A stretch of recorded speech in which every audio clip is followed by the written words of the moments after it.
Fahameravatsika tsirairay avindray tonga fandraisana ny mofinaina amin'ity alarobia fa 1 volana desambra ity misotro an'Andriamanitra hatrany isika fa mbola velombelominy ny teniny hatrany isan'andro mba ahafahantsika mijoro amin'ny fahamarinana. Alohan'hidirantsika ny amin'ny mofinaina an'io dia hivavaka isika. Andriamanitra tsara indrinizan-danitra mbola veam-pisaoranao izahay ny amin'ny tombon'andro omenao anay. Irina tokoa izay raha hitombo amin'ny fahasoavanao, hitombo amin'ny finoananao ary hitombo amin'ny faharetananao aminaran'i Jesosy. Amen. Lohateny mofinainantsika androany dia manao hoe mamonjy ny laharana. Alaina amin'ny Salamo fa 7:2-2 manao hoe ahitan'izany ny mpandefitra ka ho faly. Aoka ho velona ny fonareo ry mpitady an'Andriamanitra. Amen. Tombontsy lehibe ho anao ny mifaly ao amin'i Jehovah sy ny fahalalana ny fahasoavana izay mamelona antsika. Avelao ny fitiavana ninika ny saina sy ny fonao. Mitandrema fa andrao reraka loatra ianao na trotraky ny fiahiana sy ketraka. Manaova fijonoava volombelona manandratra. Ampanaraviry ny masonao ny aizina sy ny zava-mahakivy ka mpanjino Jesosy ilay mpitarika antsika lehibe izay anolorantsika ny tenantsika sy ny amintsika rehetra sy manara-maso ny asan'ny fahamarinana ankehitriny sy mampahomby amin'izany.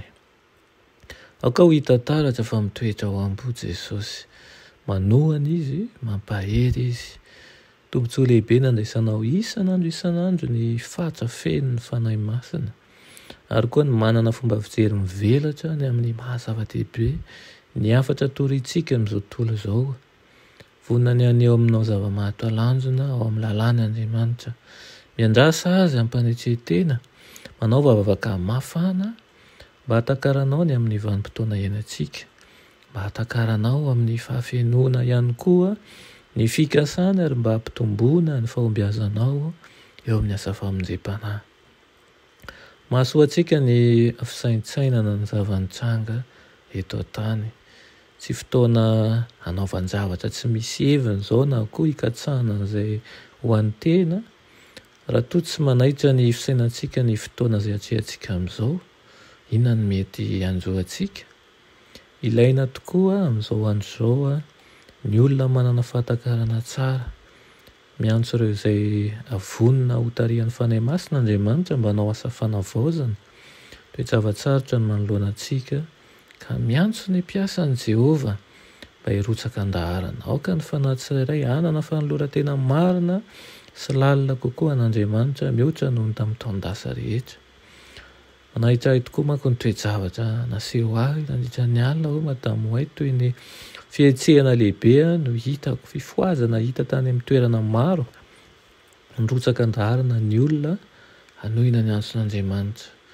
Ny fanontaniana mipetraka amiko sy aminao dia ny hoe move isika tsy hanohina ny antsony, move isika tsy hamboatra ny fanalantsika ka hanao tahaka ny olona miandry ny fiavian'ny tompony. Fotoana tokony hiasana sy hitondrana fahazavana izao.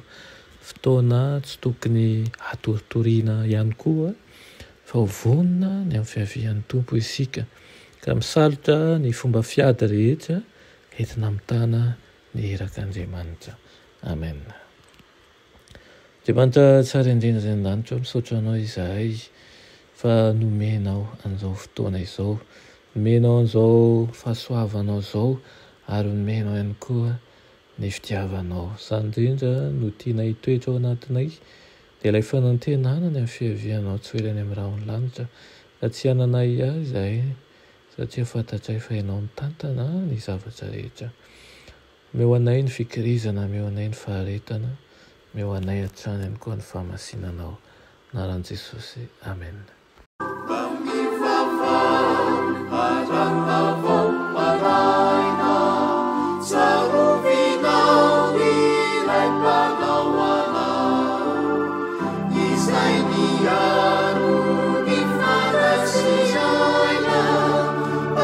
Salama tu isa